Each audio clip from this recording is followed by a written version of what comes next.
에게는 사람을 그룹별로 나눌 수 있는 방법이 있습니다. 몇 가지 좀 말씀을 드리려고 하는데요. 탕수육을 시켜놓고 소스를 찍어 드실 분, 그리고 부어 드실 분, 찍어 드실 분은 이쪽에, 부어 드실 분은 이쪽에 앉으십시오라고 하면 아마 그룹별로 나눠지게 될 것입니다. 또 하나 있습니다. 칼국수집 앞에 서서 이쪽 칼국수집은 익은 김치가 나옵니다. 그리고 이쪽 칼국수집은 겉절이가 나옵니다. 라고 하고 각자 드시고 나와서 다시 만나겠습니다 하면 또 음식점도 나눠질 것이고요. 팥죽집 앞에 가서 이쪽은 쌀을 넣습니다. 이쪽은 새알 옹심이만 넣습니다 하면 또 그 팥죽집도 나눠져서 드실 것입니다. 이처럼 우리는 음식에 대한 기호가 있고 기호에 따라서 어떻게 먹느냐 사람들끼리 나눠지기도 합니다. 이것은 우리가 좀 우스갯소리로 이야기를 했었는데요. 조금 그렇지 못한 우습지 않은 분쟁의 이야기들이 나타나곤 합니다. 오늘 본문에 바로 그런 이야기가 나오는데요. 고린도 교회는 크게 네 가지의 분쟁 이야기를 가지고 있었습니다. 첫 번째는 지도자에 대한 분열. 그래서 지도자를 누구를 따르고 있느냐에 대한 분열이 그들에게 존재했고, 또 빈부의 분열이 고린도 교회 안에 있었고, 은사에 의한 분열, 그리고 우상의 제물에 대한 분열, 크게 이 네 가지의 분열이 고린도 교회 안에 있었습니다. 그래서 바울은 고린도 전서를 편지를 보내면서 이 분열들을 해결하고자 이야기를 하고 있었죠.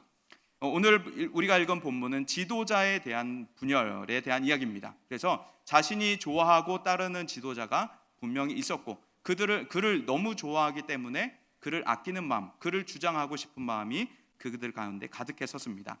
특별히 바울파, 아볼로파, 게바파라는 이 세 파가 고린도 교회 안에 있었고요.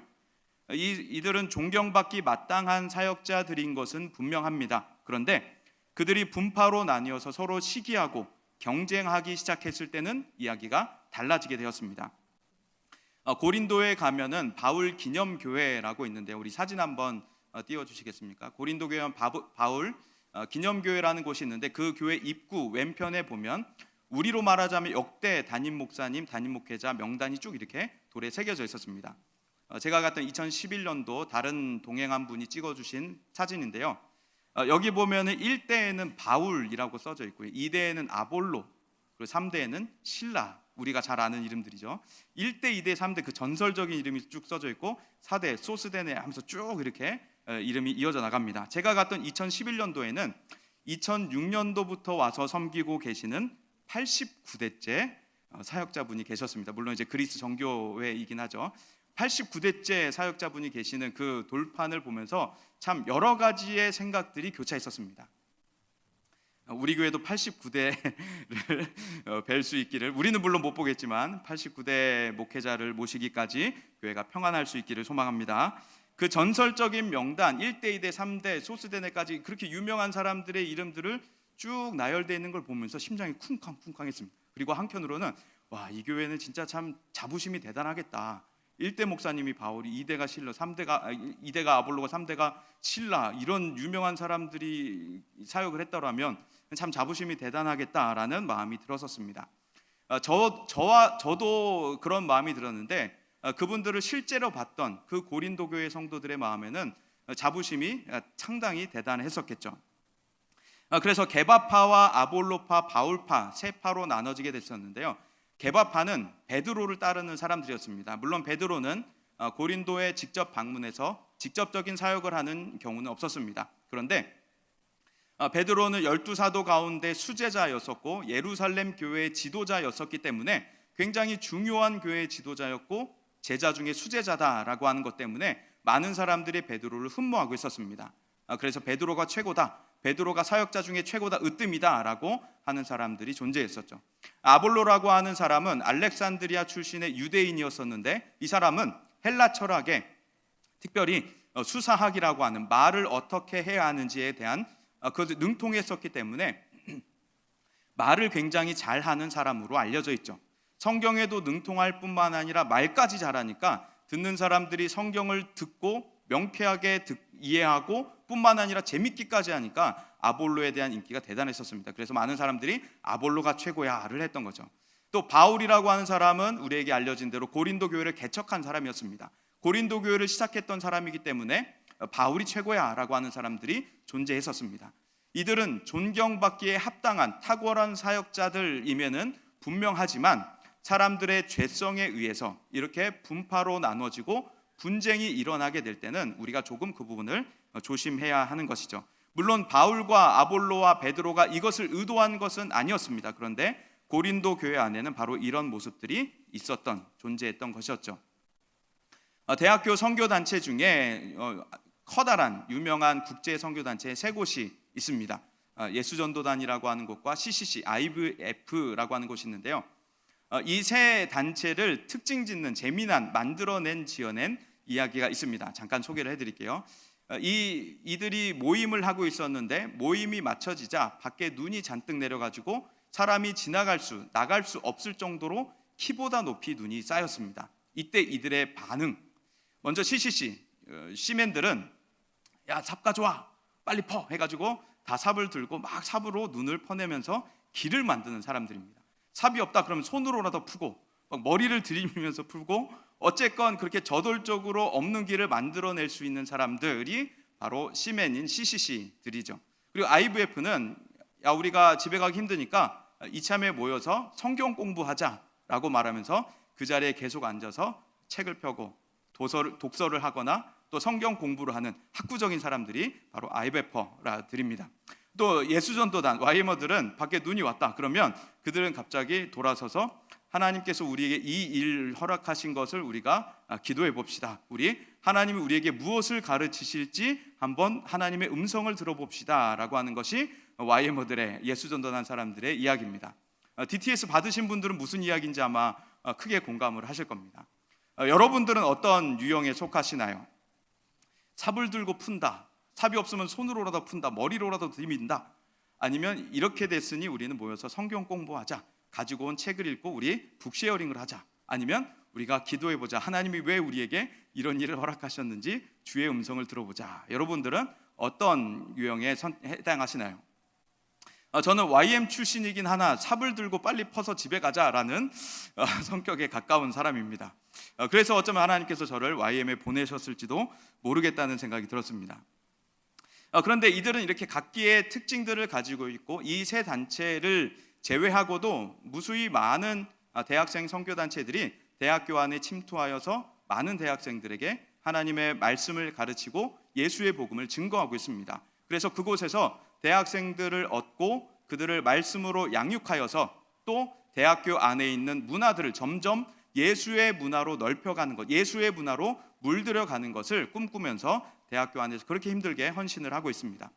그래서 그들은 구원해낸 그들을 양육하면서 이들을 향한 하나님의 비전은 무엇인가, 그것을 이들로 하여금 깨닫게 하여서 자신의 선교 영역이 어디인지를 발견하여서 그곳에 나갈 준비를 하는, 채비를 하는 기간으로 대학생 시절을 보내게 하는 것이죠. 그렇게 예수의 문화, 예수의 말씀, 예수의 복음으로 무장한 이들이 각기 하나님의 비전에 따라 사회 영역으로 들어가면서 선교적 비전으로 그곳을 복음화하게 되는 것이 바로 대학 선교단체들의 비전입니다. 이처럼 아름다운 꿈을 가지고 무보수로 일하는 대학생 선교단체들이 아름답지만 그들이 만일 자신들의 그룹이, 자신들의 단체가 최고라고 주장하면서 티격태격하는 것을 본다면은 결코 그것은 덕스럽지 못할 것입니다. 그런데 바로 그런 일들이 고린도 교회 안에 지금 벌어지고 있었던 것이었죠. 고린도 교회는 우리 사역자가 최고야, 내가 말하는 목회자가 최고야 라면서 다른 사람들의 의견을 묵살하고 자신의 의견이 가장 으뜸이라고 주장하기 시작했습니다. 이렇게 그들이 분쟁하였던 것은 바로 고린도 교회가 조금 연약했기 때문이다라고 바울은 이야기합니다. 우리 3장 1절부터 2절 말씀 다시 한번 읽어보겠습니다. 3장 1절부터 2절 시작. 흥한 자들을 대함과 같이 너희에게 말할 수 없어서 육신에 속한 자 곧 그리스도 안에서 어린아이들을 대함과 같이 하노라. 내가 너희를 저주로 먹이고 밥으로 아니하였노니 이는 너희가 감당하지 못하였음이거니와 지금도 못하리라. 아멘. 고린도 교회는 지금 보면 어린아이들을 대함과 같이 한다라고 말할 정도로 사도 바울이 상당히 연약하게 생각하는 교회였습니다. 내가 너희에게 밥을 먹이지 않고 있다. 내가 아직 너희에게 젖을 먹인다. 젖을 먹이다가 어느 정도 건강해지면, 성숙해지면 그때는 밥을 먹이겠다라고 바울이 생각하였던 것이었죠. 그래서 다른 서신들에 보면 교인들에 대한 칭찬들도 굉장히 많이 나타나는데 고린도 전서는 칭찬이 굉장히 적게 있고 바로 분쟁에 대한 사도 바울의 권면이 이어지는 것을 우리는 보게 됩니다. 그런데 고린도 교회뿐만 아니라 우리가 살아가고 있는 우리들의 모습 가운데서도 이런 비슷한 일들이 벌어집니다. 죄성을 가진 사람들의 마음 가운데에는 시기와 미움 그리고 경쟁심이 들어가기 시작하면 사람은 분쟁으로 그리고 분열로 이어지기 마련입니다. 이것은 시간 문제에 불과합니다. 그리스도의 통치를 받지 않으려는 사람들에게는 이것은 어쩌면 당연하다는 듯이 그들은 받아들이고 어떤 경우에는 분쟁을 오히려 조장하기도 하는 것이 바로 이 세상 그리스도의 통치를 받지 않으려고 하는 사람들의 모습이 되는 것이죠. 이런 모습들을 우리는 이 사회에서 심심치 않게 발견하곤 합니다. 남과 북이 아직까지도 나뉘어져 있는 모습을 보아도 우리는 그러하죠. 그리고 국내 정치적인 갈등도 바로 그렇습니다. 학연으로 출생지로 파벌을 나누는 것도 바로 그렇습니다. 그러나 하나님의 나라는 그렇지 않으신 것이죠. 천국에는 결코 파벌이 존재하지 않습니다. 빈부에 따라서 그룹이 나누어졌다, 출생지, 인종에 따라서 파벌이 형성됐다, 그런 것은 천국에 도저히 있지 않은 이야기들입니다. 그래서 우리는 주기도문에서 기도하는 고백하는 대로 하나님 나라가 임하시며 뜻이 하늘에서와 같이 땅에서도 이루어지기를 기도하는 그 기도에 주목하게 되는 것입니다.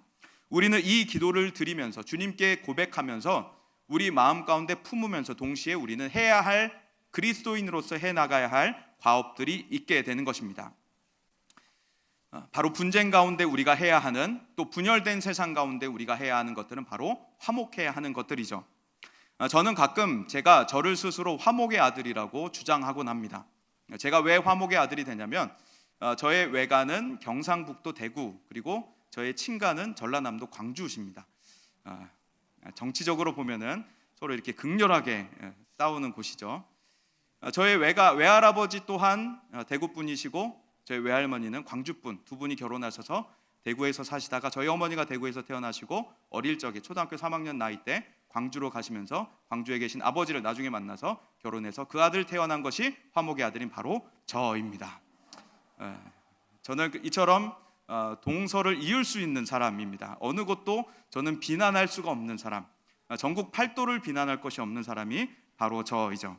신대원 친한 친구들도 보면 출신지가 다 제각각이에요. 통영 출신, 부산 출신, 대구 출신, 구미 출신, 광주 출신, 전주 출신, 서울 깍쟁이 출신, 이렇게 친한 사람들끼리 보면 전국 팔도 다 흩어져 있어서 어디 하나 비난할 수가 없는데 우리들 안에는 바로 정치적인 갈등이 전혀 존재하지 않죠. 왜냐하면 우리 중심에 예수 그리스도께서 계시기 때문에, 예수 그리스도를 중심으로 우리가 교제를 나누기 때문에 우리 사이에는 어떠한 분쟁, 분열이 나타나지 않습니다. 이처럼 우리의 유일하신 화목의 아들, 제가 농담으로 화목의 아들이라고 소개했지만 유일하신 화목의 아들은 바로 예수 그리스도이신 것이죠.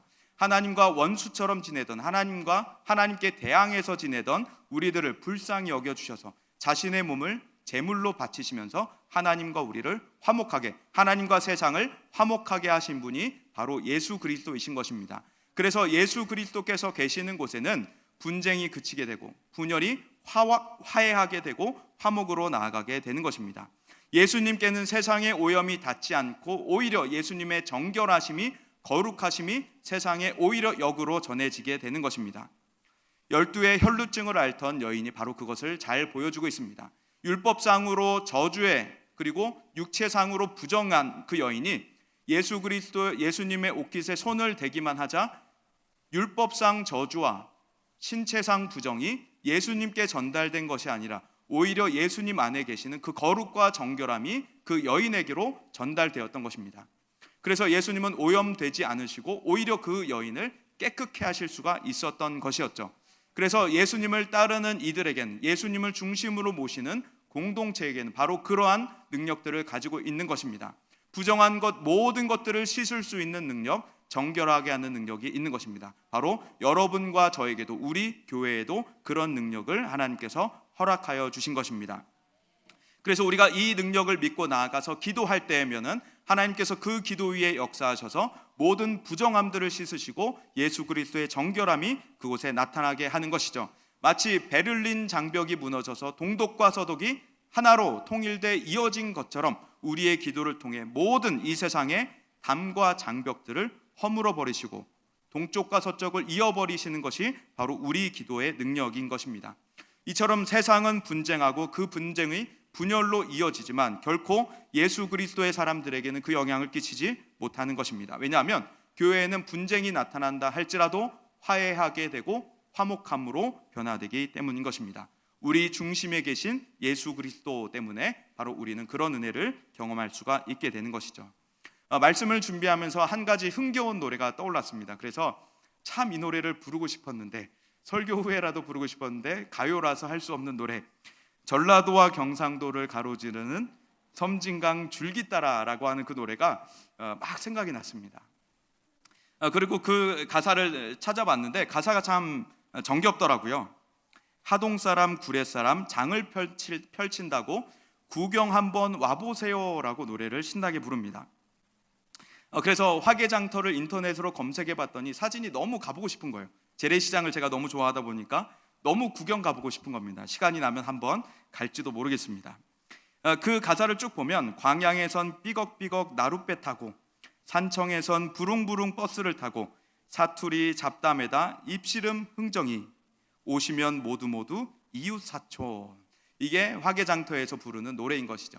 경상도와 전라도를 화목하게 한다라고 하는 그 화개장터에 대한 정겨운 노래였습니다. 노래 가사만 보더라도 너무 정겨웠습니다. 시골길 먼지 모래 풀풀 날리면서 오래된 버스가 막 달달달달 거리면서 달려가면 그 안에 인상 좋은 아주머니들 할아버지들이 막 웃으면서 사투리로 구수하게 이야기들을 나누는 모습들이 제 머릿속에 상상이 됐습니다.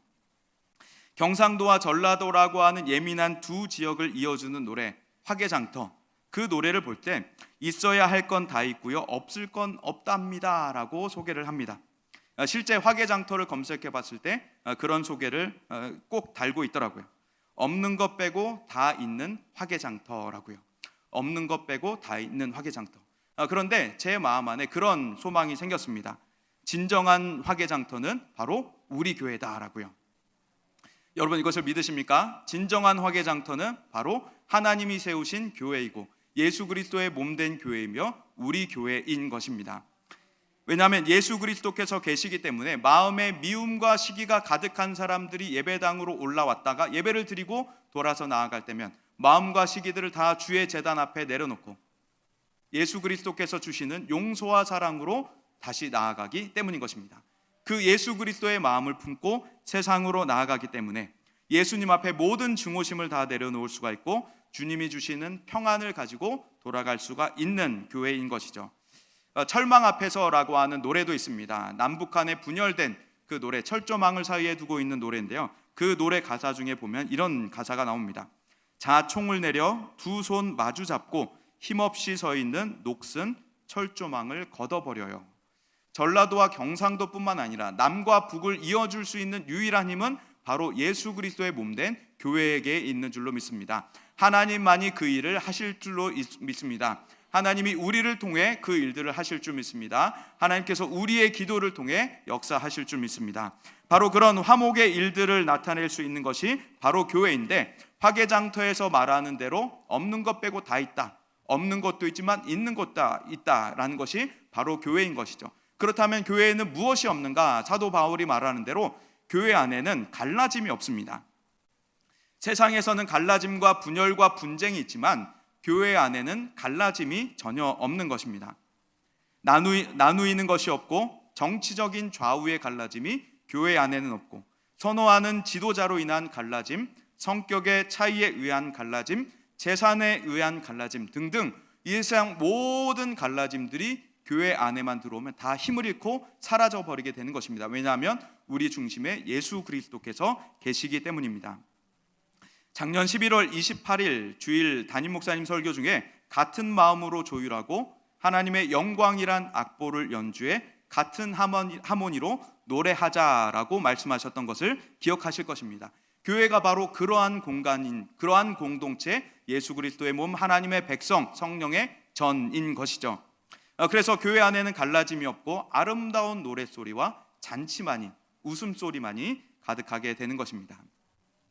한 가지 안타까운 것은 우리 시대에 너무도 정치적인 분열이 과열되어 있다라고 하는 안타까움이 제게는 있습니다. 그 분열된 과열이 교회 내에까지 영향을 끼쳐서 간혹 안타까운 소식들을 전해 듣곤 합니다. 다른 교회들의 이야기를 듣다 보면 정치적으로 이쪽 저쪽을 지지하는 사람들끼리 의견 다툼을 교회 내에서도 한다고 합니다. 그런 이야기를 들었을 때 참 안타까웠습니다. 예수를 따르는 우리들이 싸우지 말아야 할 일들, 힘을 빼지 말아야 할 일들까지도 싸우고 있구나, 힘을 빼고 있구나라고 생각이 들었습니다. 그럴 때 한 가지 이야기가 떠올랐습니다. 백석대학교 부총장을 지내셨던 주도홍 목사님이라는 분이 어느 날 강의를 하시다가 세미나에서 그런 말씀을 하셨습니다. 예수 앞에 보수 정치, 진보 정치가 어디 있냐? 예수 앞에 다 너 보수 정치자냐, 너 진보 정치자냐, 너 이리 와라, 너 이리 와라 해서 예수님은 모든 보수와 진보들을 다 앉혀놓고 예수님은 복음으로 가르치시는 분이시다라고 그 목사님이 말씀하셨습니다. 그래서 교회 안에는, 예수 안에는 보수와 진보로 나눠져서 싸우지 말라라고 말씀을 하셨죠. 우리가 그와 같이 예수의 말씀을, 우리가 물론 정치적인 회색 분자가 되자라는 이야기는 아닙니다. 그러나 예수를 위해 모여 살아가는 우리가 조율하고 같은 악보를 보고 같은 하모니로 노래를 한다면 우리는 싸우지 말아야 할 것들, 힘을 빼지 말아야 할 것들로 싸울 필요가, 힘을 뺄 필요가 전혀 없는 것이죠. 그래서 우리는 어떠한 이유에서도 분쟁이 분열로 이어지지 않을 수가 있는 것입니다. 바로 예수님께서 우리 가운데 계시기 때문인 것이죠. 그래서 우리는 분쟁이 발견되면 즉시로 돌이켜서 기도하게 되고 예수님으로 인해서 우리는 화해할 수가 있게 되는 것입니다. 그 화해하고 우리는 더욱 화목함으로 나아가서 회복된 공동체, 회복된 관계로 살아갈 수가 있게 되는 것이죠. 또 하나, 진정한 화계 장터인 교회에 없는 것, 경쟁이 없고 공을 가로채는 것이 없습니다. 바울과 아볼로는 결코 경쟁하지 않았습니다. 그들은 동역자의 관계였습니다. 그래서 교회 내에는 경쟁과 시기가 없는 것이죠. 예수님의 통치를 받지 않는 사람이라면 이럴 때 자신의 팬덤을 과시하면서 많은 세력들을 형성하고 자신의 조직을 만들어 나갈 것입니다. 그러나 예수님을 진정으로 따르는 사람들에게는 이런 모든 팬덤들을 뒤로하고 오직 예수님만이 드러나게 하시는 것이죠. 바로 그리스도를 우리가 따르고 있기 때문에 그렇습니다. 예수 그리스도는 하나님의 본체시나 자기를 비워 종의 형체로 이 땅 가운데 오셔서 사람과 같이 낮아지셔서 사람을 섬기시고 하나님께 죽기까지 복종하시면서 십자가에 달려 돌아가신 분이 바로 우리 예수 그리스도이신 것입니다. 그래서 우리는 예수 그리스도를 생각할 때마다, 예수 그리스도 앞에 서 있을 때마다 우리는 모든 경쟁심을 다 내어버리고 모든 교만을, 모든 허세를 다 내어버리고 우리는 겸손하게 주와 같이 살아갈 수가 있는 것입니다. 또한 교회 안에는 하나님의 공을 가로채는 것도 없습니다. 사라지게 됩니다. 사도 바울은 개척한 자신이나 자신의 후임으로 온 아볼로, 양육한 아볼로의 모든 공이 없다고 단언하고 있습니다. 바울은 이것을 농사로 비유하는데요. 바울은 씨를 뿌렸고 아볼로는 물을 주었다. 그런데 오직 자라게 하시는 분은 하나님이시다라고 이야기합니다. 아무리 씨를 뿌려도 자라게 하시는 하나님이 자라지 않게, 씨가 땅에 깊이 못 박히게 한다면, 아무리 물을 주어도 그 물이 양분이 되지 못하게 한다면 그것은 결국 모든 것이 허사가 되는 것이죠. 그래서 사도 바울은 나 바울과 아볼로의 모든 일들은 바로 공이 아니다. 오직 하나님께만 공이 있다. 하나님께만 영광이 있다라고 이야기를 합니다. 그래서 사도 바울은 마음에 욕심이 없고 그리스도의 통치를 받으면서 자신의 모든 경쟁심과 이기심들을 다 내어버리고 오직 하나님 이름 위에 감춰지는 세례 요한과 같이 살아가게 되었던 것입니다. 오래전에 스페셜 포스 블러드 마운틴이라고 하는 영화를 본 적이 있습니다. 2017년에 개봉한 영화인데요. 터키 특수부대 이야기를 다룬 영화입니다. 영화는 너무 지루했습니다. 너무 지루해서 이걸 끝까지 봐야 하나 하면서 인내심을 갖고 봤는데요. 제가 워낙 이제 전쟁 영화, 특수부대 이야기를 좋아해서 끝까지 꾹꾹 참고 봤습니다. 그런데 그 중에 굉장히 마음에 깊이 박히는 대사가 거기에 나타났습니다. 지휘관이 병사들 앞에 서서 병사들에게 이렇게 말했습니다. 우리는 영웅인가 전사인가 전설인가 그런 걸 찾는다면 번지수 잘못 찾았다. 우린 아무것도 아니다. 우리의 목표는 잊히는 것이다. 우리는 이름을 떨쳐줘도 안 되고 활약이 알려져서도 안 된다. 우리가 유명해지면 실패한 거다. 특수부대가 눈에 띄지 않아야 하는, 그리고 임무만 수행하고 나와야 하는 그러한 역할에 대한 이야기였는데, 저는 목회자로서 살아가는 한 그리스도인으로서 이 말이 가슴 깊이 박히게 되었습니다. 마치 예수 그리스도 뒤에 자신의 모든 자취를 감추려 했던 세례 요한과 같은 모습이 이 모습이 아닐까라고도 생각해 보게 되었습니다. 내 묘비를 전 세계 사람들에게 알리려고 주목하며 살아가지 않는 인생이 되어야겠다라고 생각하게 되었습니다. 비록 내 묘비는 이 땅에 남지 않더라도 오직 예수 그리스도께서 나를 위해 영화롭게 되신다면 그것으로 만족하겠다라고 생각하게 되었습니다. 이것이 바로 바울이 말하고자 하는 것이었죠. 그래서 6절과 9절에 보면 나는 심었고 아볼로는 물을 주었지만 하나님께서 자라게 하셨다. 심느니 물 주느니 아무것도 아니다 라고 단언합니다. 아주 강하게 말하고 있습니다. 심느니 물 주느니 한 가지다. 각각 자기 일한 대로 상 받을 거다. 우리는 하나님의 동역자다라고 말하고 있습니다. 바로 경쟁심이 아닌 동역자의 마음이 바로 교회 안에 있는 것이고, 성도들은 하나님의 바치고 집이다라고 하는 그 마음으로 하나님께서 맡겨주신 일들을 그저 하다가 하나님께서 보내시면 다른 곳으로 가고, 하나님께서 부르시면 하나님 앞으로 갔던 것이 바로 사도 바울의 인생이었던 것이죠. 이와 같이 없는 것들이 있다면 또한 있는 것이 있습니다. 교회 안에는 무엇이 있느냐면 바로 화목함이 있고 잔치가 있고 웃음이 있는 것이죠. 분쟁이 있는 곳에 교회가 달려가게 되면 아름다운 하모니가, 오케스트라의 하모니가 그곳에, 천상의 하모니가 그곳에 울려 퍼지게 됩니다. 그래서 듣는 이로 하여금 그리스도의 화목함을 그들이 선물 받게 되는 것이죠. 실제로 그런 일이 우리 가운데도 일어났었습니다. 세계대전 1차 대전 당시에 독일군과 영국군이 한참 치열하게 피해 죽음을 맞이하면서 전쟁 중에 있었을 때 그들이 성탄절을 맞이하게 됐었죠.